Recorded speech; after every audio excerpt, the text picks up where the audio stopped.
A good engineer knows how to solve problems, but a great engineer knows how to ask the right questions.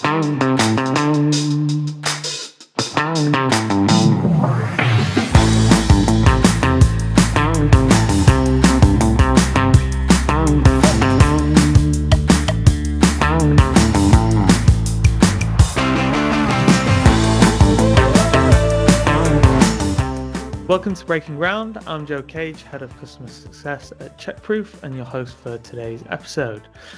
I'm joined by Tom O'Boyle from Heidelberg Materials. Welcome, Tom. Hey, Joe. Thanks for having me. Yeah. Tom, if you could just start us off, obviously we kind of know each other quite well, but if you could introduce yourself to everyone listening, who you are and on what you do at Heidelberg.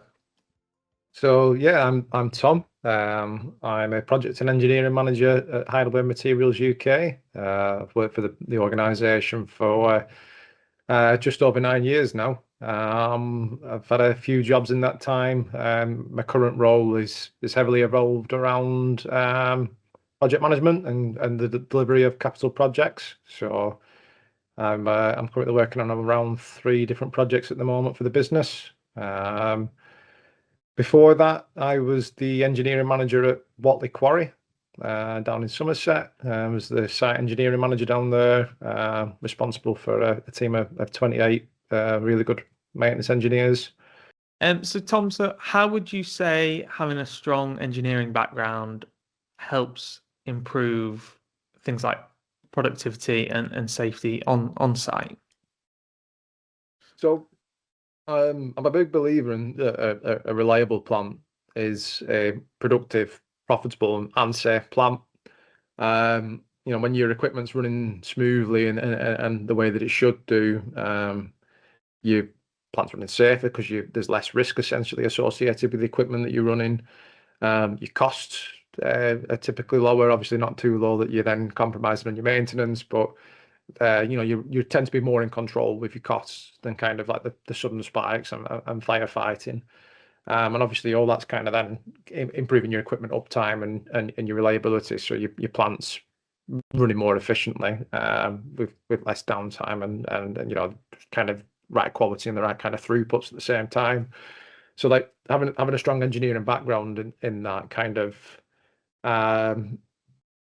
it's like the problem solving skills that you kind of get with the kind of background in engineering and maintenance. So I don't think we can get to a point where we can completely eliminate breakdowns. I don't know, that might be a bit controversial to say that, but I always think whilst Tesla are having problems kind of sending satellites and rockets into space, we're probably still going to have issues with crushers and screens and conveyors on quarrying on quarries. But kind of having that problem solving mindset to kind of go, right, what is the right strategy here and what do I actually need to look at? Trying to get that balance between, you can have the best strategy in the world, but if it costs too much, then that's going to make you less profitable. Yeah. So it's kind of like balancing like the measure with the risk appropriately.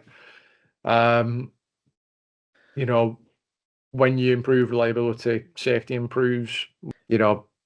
My role in that is to kind of try and help clarify the problem, define it, gather the data, and understand like where the root causes are, and then try and help the production guys kind of implement sustainable solutions. From your experience previously, was it a mixed bag of things like design, poor history in the past, or not as much spend, or was there a clear kind of outlier that would cause breakdowns? Reliability starts at the design stage. So like this is where when especially in projects, like the scope is so important. You can't design equipment to be really any more reliable than it's designed to be. A colleague of mine told me years ago that he built his career around 6 simple questions, and that was who, what, where, when, why, and how. And kind of really understanding those questions at the beginning, I think it might seem so simple, but they kind of answer a lot. you kind of need to understand the inputs and outputs as well of not just the process but the machines. So um, this machine, this crusher's not running the way that it should be. Well, when was the last time we checked the specs? It's you've kind of got to understand the in and then to understand the out, and what you're trying to get from it. So the design is definitely one element of it, mate. That that when you're buying something new or you're doing some modifications, like you've really got to make sure you understand what you're wanting to try and achieve and that from the get-go. I mean, the next steps really is just kind of like really having a plan, a plan that's kind of like made on good foundations that like is data driven, is kind of, and I'm not just talking spreadsheets at this point. I'm talking like what's the OEM said we should be doing? What does the guy that's been there for 33 years know about that piece of equipment? You can't kind of just go from one source. I think a lot of the time, I think you've got to kind of pick and choose from different areas to kind of like establish your datums and like your standards really.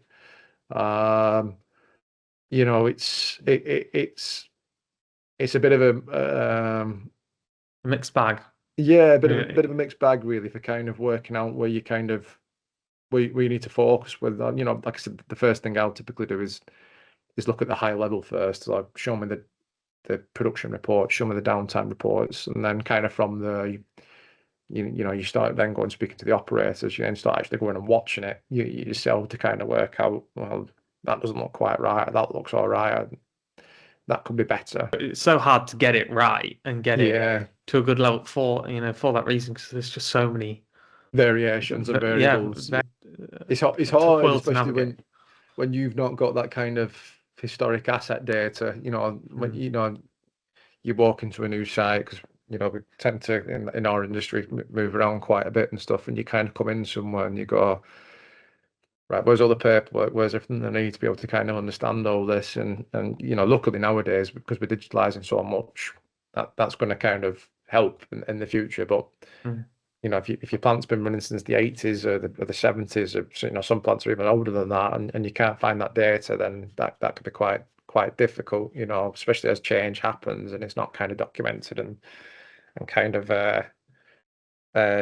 you're coming in blind sometimes. That's what it almost feels like. Yeah, you have to figure it out for yourself before you can really do anything. But you mentioned it earlier, of course, when things go wrong and plants are down, there's a lot of pressure, and in a maintenance role, that falls on you a lot of the time. How do you kind of maintain the discipline of doing a good job when there is that pressure to just get things back up and running?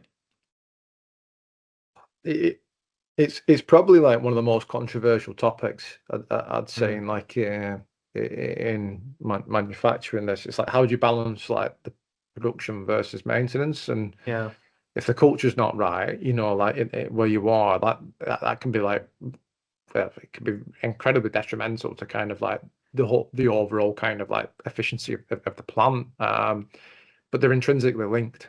You can't have one without the other. And I think shifting that mindset is tough, but it absolutely needs to happen if you want to see a real progress and improvement on site. Because if it's like, oh, the availability is down today, the finger comes out all of a sudden, and it's kind of like, let's blame the maintenance guys, because they're the ones that are mainly responsible for availability. Whereas then the maintenance guy will turn around and say, well, you've not given me the time to work on the plant. How do you expect me to keep it running if I can't maintain it?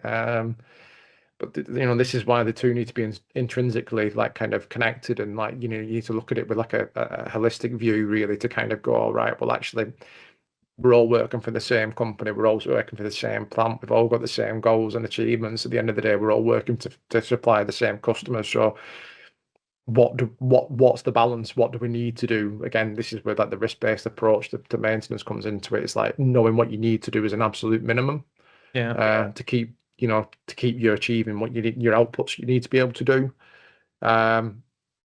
You know, once you kind of both understand each other's needs, you can build a structure then, to kind of go, right, well, we want this piece of equipment every 2 weeks, or we want this piece of equipment every 2,000 hours, or we want this, but what do we need to be able to get that before you can actually go in there to do the maintenance? So having that kind of sit down, kind of understanding and plan and kind of discord back and forth between both parties,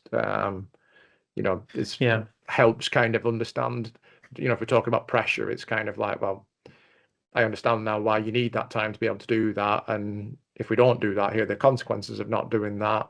I think the cultural message we tried to deliver was, fix it forever, not be fixing forever.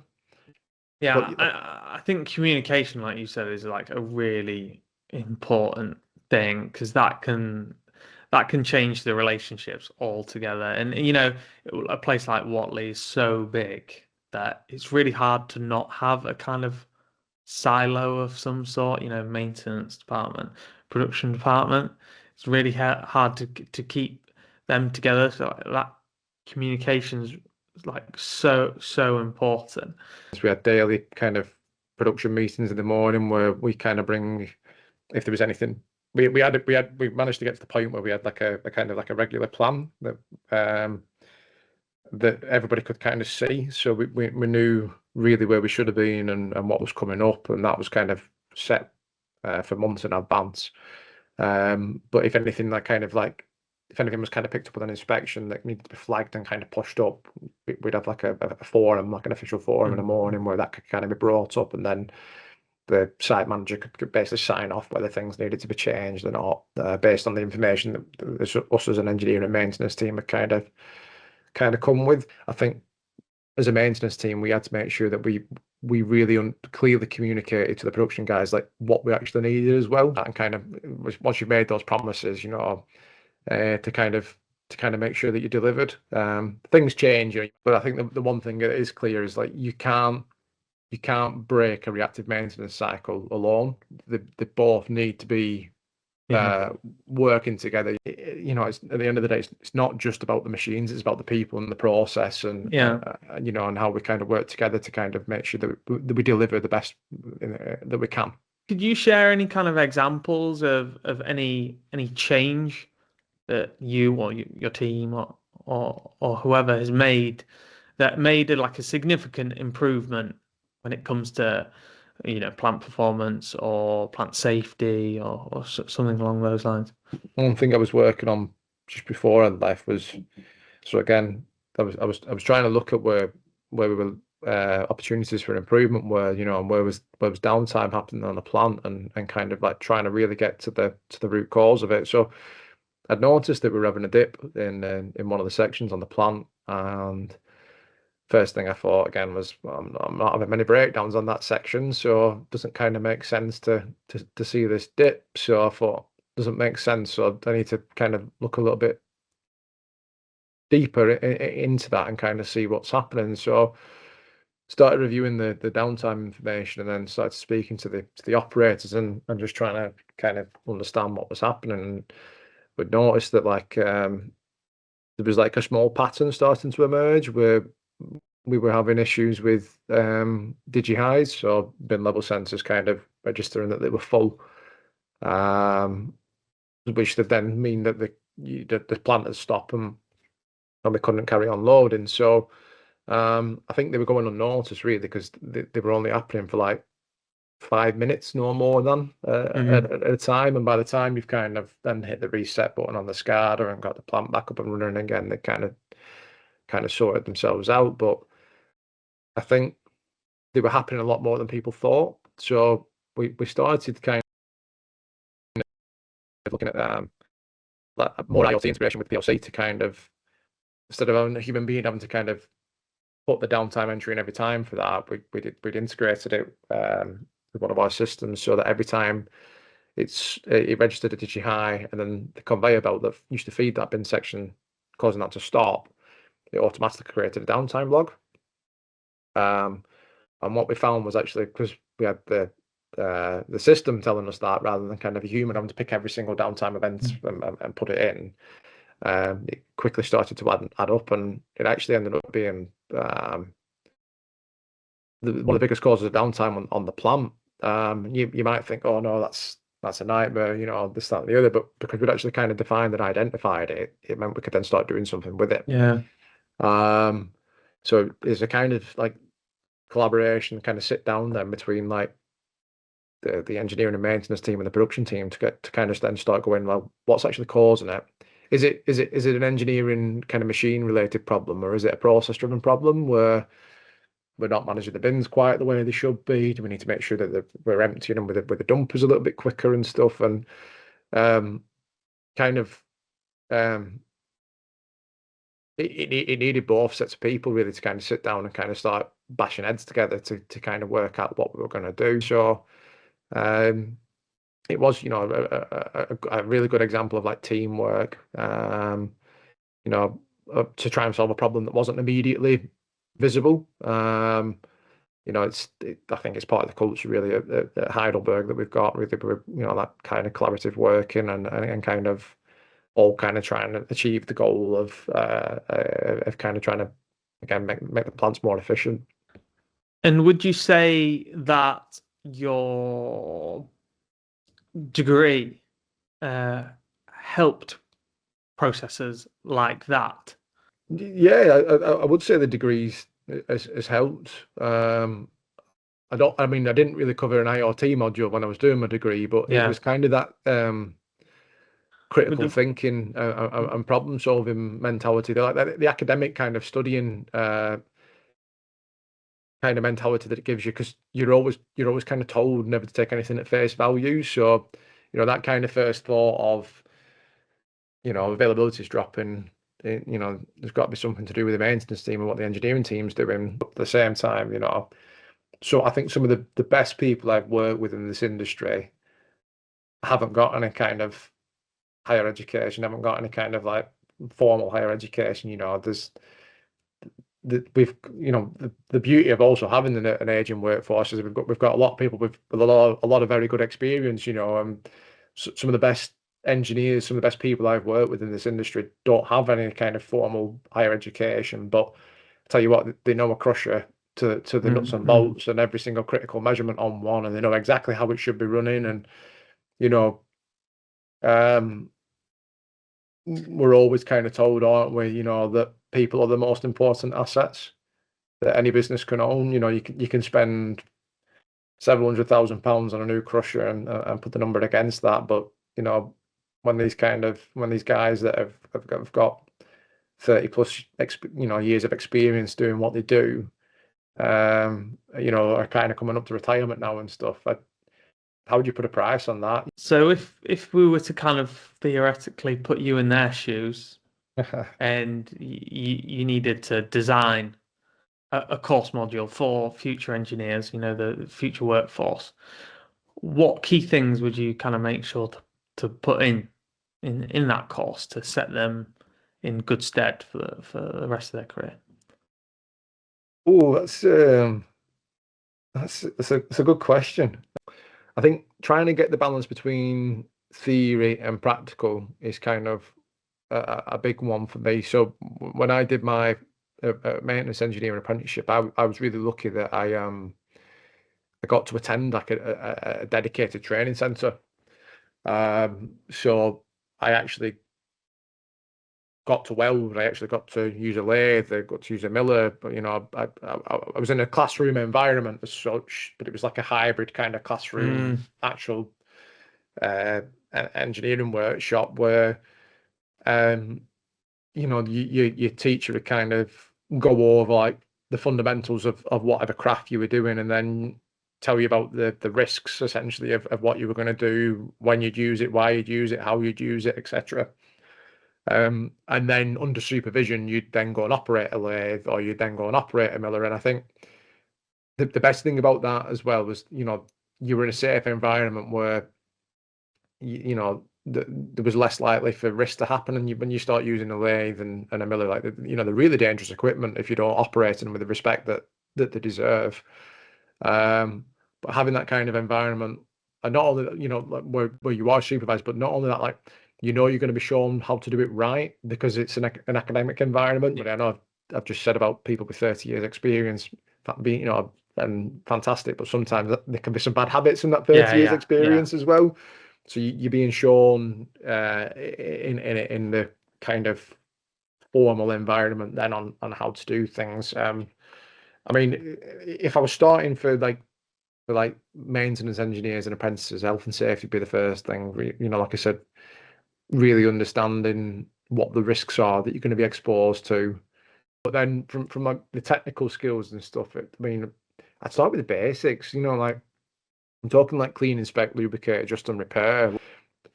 These fundamentals, like they often get overlooked, and really they're like the backbone of like good maintenance. I'd really start with those, and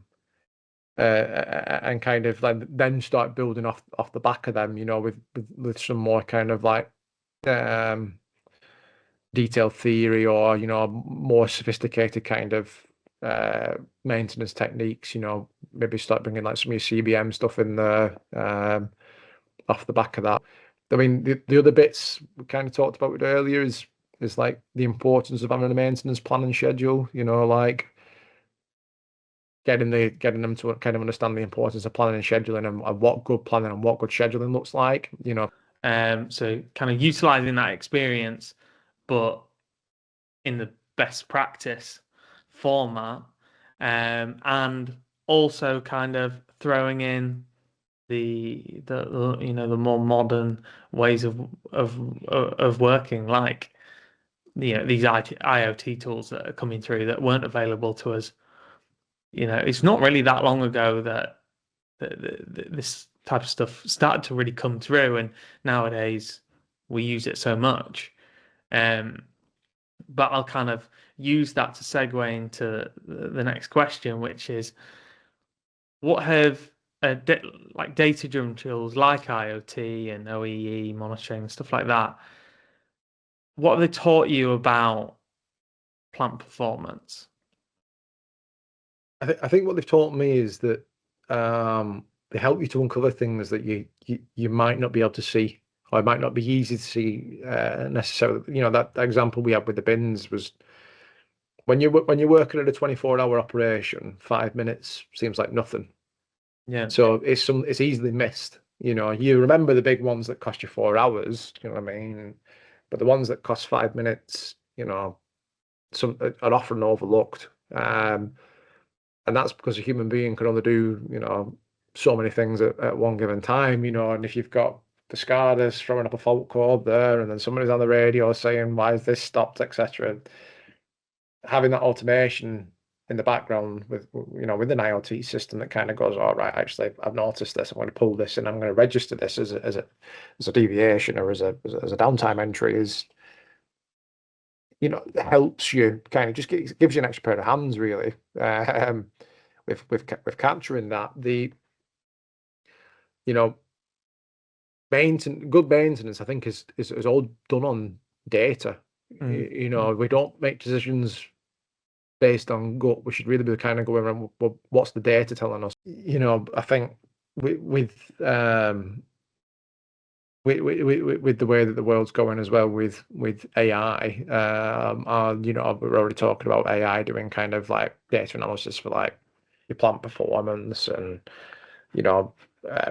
predictive maintenance is getting bigger and bigger.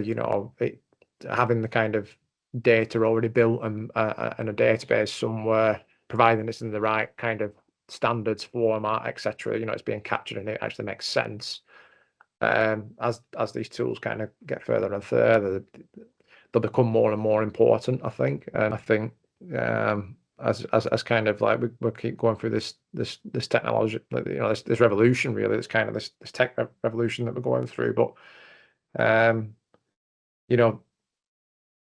that data is, I'm trying to think as a maintenance engineer, whether it's not just for kind of like helping you perform root cause analysis and kind of that data, you could use that data to leverage why you need to buy a new asset, or why you want to go with one particular manufacturer over another manufacturer because, you know, we fit this part, it lasts 6 weeks, this 6 weeks from this supplier, we fit this part, you know, for a similar price, it lasts 12 weeks from this supplier, you know.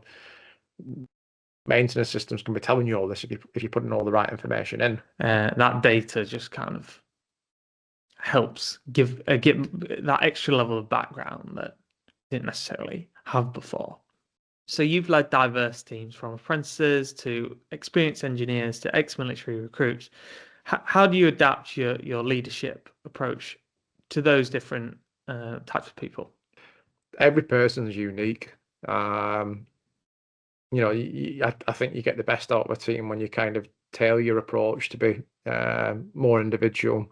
You know, with the apprentices, it's a bit more like guidance and structure and helping them to build the confidence. And with the experienced team members, it's more like trust and autonomy. You know, they don't want you over the shoulder saying, "How are you getting on with that?" The thing I tried to do was try and create as many SOPs as possible, which does sound, you know, contradictory to tailoring to need. I'm on about maybe like the workflows now, but we kind of try and get people's involvement with that to understand like what does that SOP look like, and then try and establish one way of doing that. And you know, that tried to help to create consistency and accountability across the team. You know, I'd sit down with some of the guys and ask them if there was any feedback on them, and then they kind of tell me that, you know, this is all right, but this might be rubbish. Do you know what I mean? And this would be better if it worked this way. But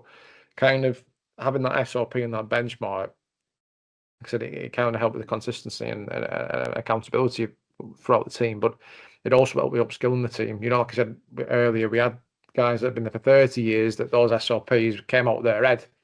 Do you know what I mean? Combined with OEM manuals and such the like. But the guys that might have been there for 3 months, it helped, especially like the military guys. You know, they usually liked having a set of like an SOP that was kind of they could follow. But it also kind of helped us understand where we had gaps. You know what I mean? If we had an SOP and somebody was like, "I'm struggling with this bit," you know, because I'm new or I've not got quite as much experience, we could then buddy them up with somebody that has more experience to kind of try and upskill the whole team, so that everyone's kind of working to the same kind of standard.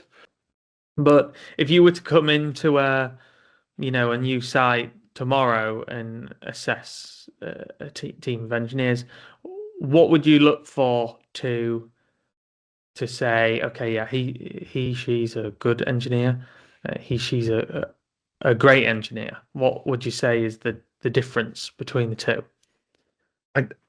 I think for me, what separates a good engineer from a great engineer is like a good engineer knows how to solve problems, but a great engineer knows how to ask the right questions.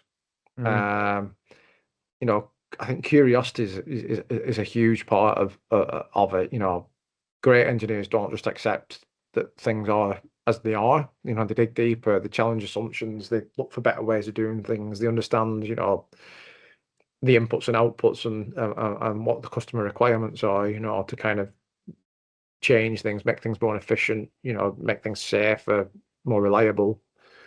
I think there's a stigma again around engineers not always been the best communicators. And I think that is a trait that makes a great engineer. You know, engineering, it's not just technical, it's, we've talked about earlier, it's collaborative. And, you know, great engineers know how to kind of explain their ideas, but listen to others' ideas and, you know, try and create these ideas and bring people together to try and kind of execute them. You know, whether that be your production team, your customer, your suppliers, you know, the leadership team, whoever it is. You know, another thing that probably makes a great engineer for me is composure. You know, we talked about firefighting earlier, and unfortunately, that's kind of part and parcel of the job. But you know, when that kind of like it's all hands on deck. You know, we've had a big breakdown on the plant. It's kind of being able to keep calm, under that pressure, focus on the facts, lean on your training and your expertise of your team, and kind of work through problems methodically to kind of make, quick and efficient resolutions. But then when it comes to younger engineers, maybe, team members that don't have an engineering background, don't need to have an engineering background, how would you encourage them to think more technically, or you kind of get to the bottom of things that are more technical, even though their background doesn't kind of help them with that yet? I think it starts with building confidence. You know, people that are new to engineering, coming from non-technical backgrounds, we all, well, it's not just them, but we all worry about making mistakes, and getting things wrong. But especially with apprentices, you should always try to encourage an environment where it's okay to make mistakes, and it's okay to ask questions for the first time potentially, and kind of understanding how the world of work works.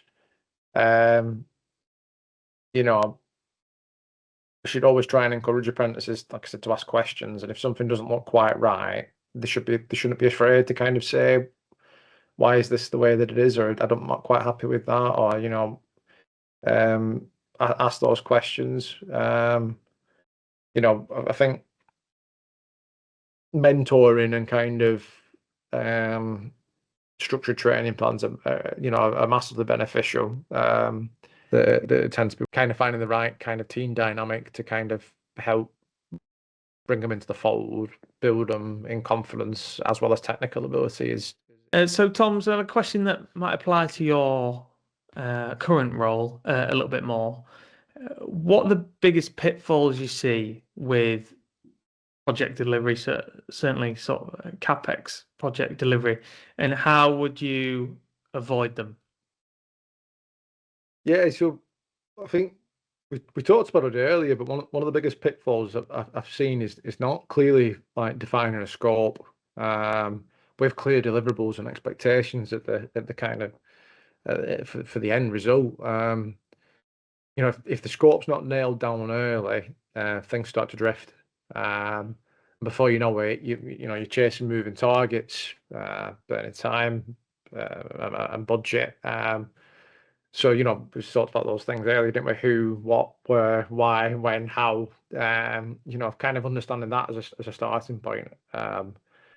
What we're actually trying to do with it. When do we expect it? How is it going to work in the long run? They're imperative, really. I think that's the starting point. But then when you start going out to your tenders and you start speaking to your suppliers and potential contractors and stuff, it's really being crystal clear and understanding what's included and excluded. Because there can often be a gap between what people think they're getting and what they're actually getting, and closing that gap early is key. But unfortunately, that's all we got time for, Tom. Thank you so much for coming and chatting with me today. Pleasure, Matt. No, thank you, and thank you so much for everyone listening. Make sure to view all our previous episodes wherever you get your podcasts, so YouTube, Spotify, Apple, and we'll catch you on the next episode.